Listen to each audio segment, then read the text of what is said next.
Buenos días, queridos compañeros, ingeniera. Hoy a mi grupo le tocó exponer o explicar un poco más sobre lo que es la representación del conocimiento mediante reglas. Para esto tenemos que tener algunas definiciones bien claras, como son qué es la representación, que la representación puede tratarse de la idea o imagen que sustituye la realidad, es la idea de cómo percibimos nosotros en la realidad del mundo. ¿Qué es el conocimiento? El conocimiento es la información y habilidades que los seres humanos adquieren a través de tanto de la experiencia como de sus capacidades mentales. ¿Qué es una regla? Una regla es un principio que se impone o se adopta para dirigir la conducta o la correcta realización de una acción o el correcto desarrollo de una actividad. La representación del conocimiento mediante las reglas nos permite abordar el problema y describir de manera formal y computacionalmente eficiente el mundo o dominio sobre cualquiera que se quiera operar.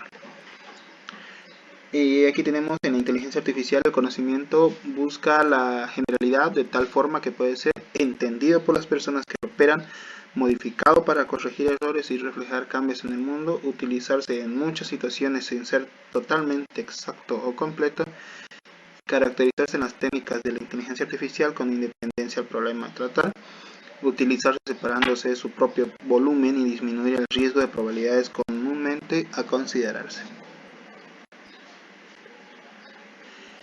Los tipos de representación. En la inteligencia artificial se determina que las bases del conocimiento son la base de los sistemas expertos. Y en estos existen tres tipos de representación, que son la representación procedimental, la representación declarativa y la representación mixta o heurística. Y también existe un método orientado a objetos para representar el conocimiento, cuál es el metaconocimiento. La representación procedimental es compilado, se refiere a la forma de llevar a cabo una tarea, el saber hacer, por ejemplo, el proceso estándar para fabricar una mesa, una computadora, una máquina o bien la realización de la composición química para realizar una pintura o cómo llevar a cabo el proceso para resolver una ecuación algebraica o cuadrática. La representación declarativa es el proceso pasivo, son sentencias que expresan hechos del mundo que nos rodea. Es el saber qué hacer. Por ejemplo, la información contenida en una base de datos crean fragmentos de conocimiento independientes unos de los otros que son fácilmente modificables. Y la representación mixta o heurístico, una base del conocimiento consiste en esquemas y estructuras de conocimiento y representación del conocimiento, suficientemente amplio para determinar diversas áreas con el propósito de resolver problemas. Representar o estructurar el conocimiento mediante estas reglas lleva a especificar adecuadas relaciones para reducir la ambigüedad, la vaguedad, la difusidad en gran grado para analizar indiferencias disponibles. Y como sabemos, en el metaconocimiento, el término metaconocimiento se usa generalmente para hacer referencia al conocimiento que las personas tienen sobre sus diversos tipos de conocimiento, hechos, conceptos, procedimientos, principios, etc., o sobre su actividad cognitiva. Los métodos orientados a objetos para representar el conocimiento proveen una metodología para compartir características con marcos y redes semánticas. El conocimiento está en términos o de conjunto de objetos o cada uno posee su capa o espacios en donde contiene ciertas características. Cada objeto se sitúa jerárquicamente en una red y accede a propiedad de otros. Bueno, continuando con la exposición, yo explicaré las diferencias entre el conocimiento procedimental y el conocimiento comparativo. El conocimiento procedimental es un tipo de conocimiento donde la información de control esencial que se requiere para utilizar la información se integra en el conocimiento mismo. También se utiliza con un intérprete para emplear el conocimiento que sigue las instrucciones dadas en el conocimiento. A diferencia de esto, el conocimiento comparativo es donde solo se escribe el conocimiento, pero no se proporciona el uso para el cual se emplea el conocimiento. Entonces, para usar este mismo, necesitamos agregarlo con un programa que indique qué se debe hacer con el conocimiento y cómo se debe hacer. ¿Qué es la programación lógica? La programación lógica estudia el uso de la lógica para el planteamiento de problemas y el control sobre las reglas de inferencia para alcanzar la solución automática.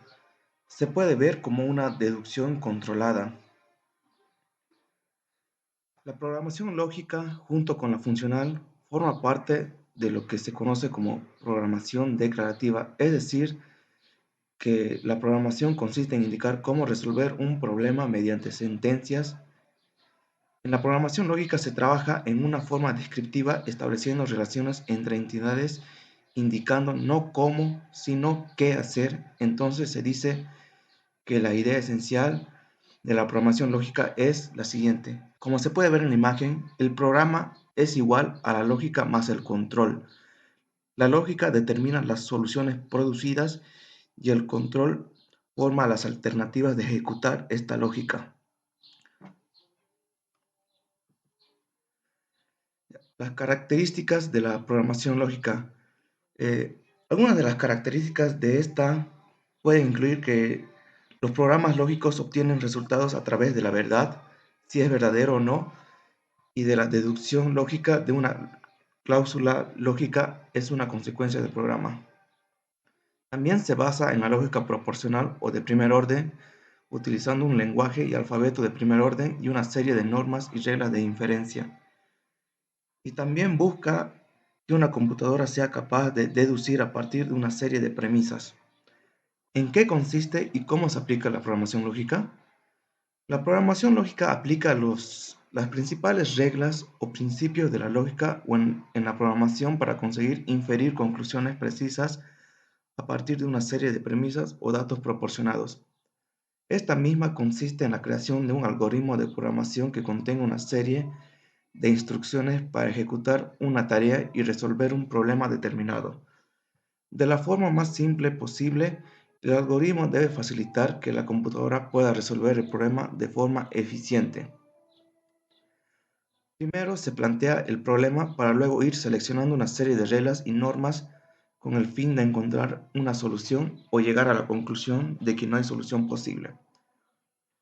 Algunas de las aplicaciones de la programación lógica pueden ser en la inteligencia artificial, en el reconocimiento del lenguaje natural y en la administración de bases de datos relacionales. Ahora explicaré un poco sobre la diferencia entre el razonamiento hacia adelante y razonamiento hacia atrás. Primero, el razonamiento hacia adelante. Es uno de los dos métodos principales de razonamiento cuando se usa un motor de inferencia y puede describirse lógicamente como una aplicación repetida.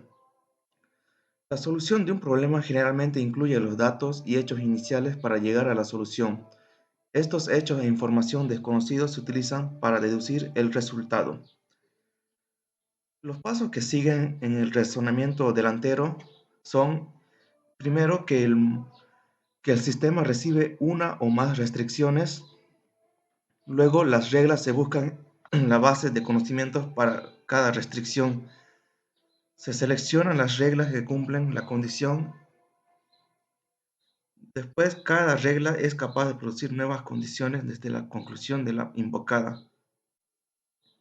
Luego, las condiciones agregadas se procesan de nuevo repitiendo el paso 2. El proceso terminará si no hay nuevas condiciones. Como se puede ver en la imagen, el razonamiento va de hechos a conclusiones. Por ejemplo, aquí dice que Marco está en tercer grado. Eso es un hecho. Luego, para llegar a la conclusión, vamos por dos caminos. Primero sería Marco. Si Marco necesita un trabajo, Marco llegará a ser un contador. Y por el segundo camino es, si Marco está vivo, la conclusión terminará ahí, en dos diferentes caminos. Razonamiento hacia atrás. Este es el inverso del razonamiento hacia adelante, en el cual se analiza la meta para deducir las reglas, hechos iniciales y datos.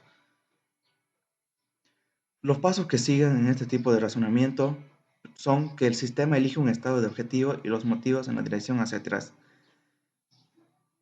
En primer lugar, el estado del objetivo y las reglas se seleccionan donde el estado del objetivo reside en la parte como conclusión.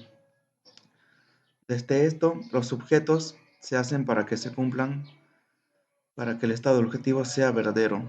Entonces se establecen las condiciones iniciales importantes para satisfacer todos los subjetivos. Y por último, verificar si el estado inicial proporcionado coincide con los estados establecidos. Si cumple con la condición, el objetivo será la solución, de lo contrario se seleccionará otro estado de objetivo. Como se puede ver en la imagen, este razonamiento sigue de conclusiones a hechos. Aquí la conclusión será que Marco llegará a ser un contador. Y uno de los hechos sería Marco está en tercer grado.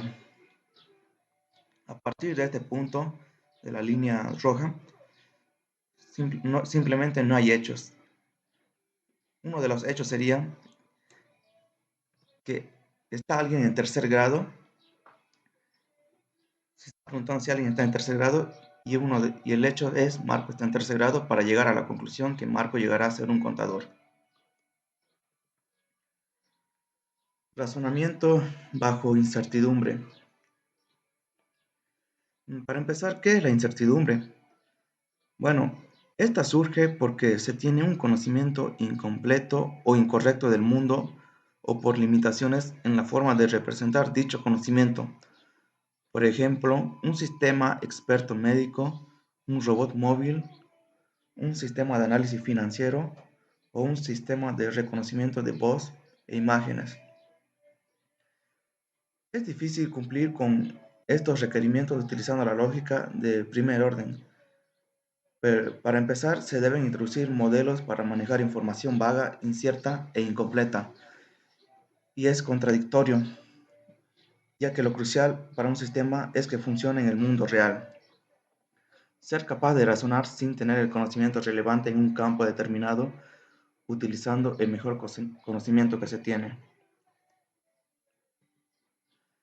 Algunos ejemplos de dominios con incertidumbre podrían ser el diagnóstico médico, predicción financiera, exploración minera petrolera, la interpretación de imágenes, reconocimiento de voz o monitoreo y el control de procesos industriales.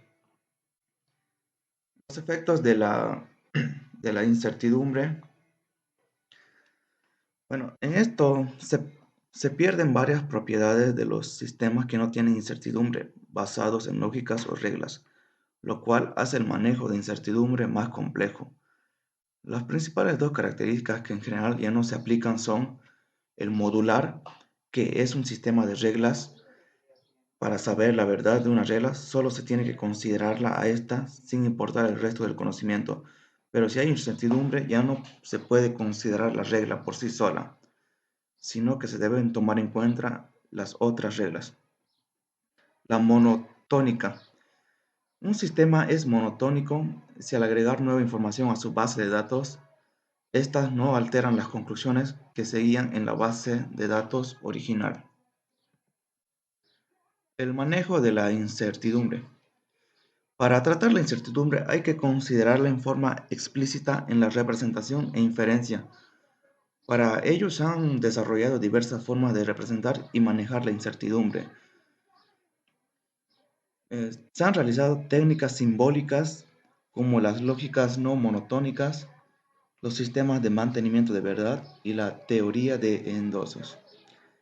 También se han desarrollado técnicas numéricas en las cuales se dividen las probabilistas como las cadenas de Markov, los campos de Markov, las redes de decisión, los procesos de decisión de Markov y también las alternativas, las cuales serían las empíricas, la lógica difusa y las lógicas probabilistas.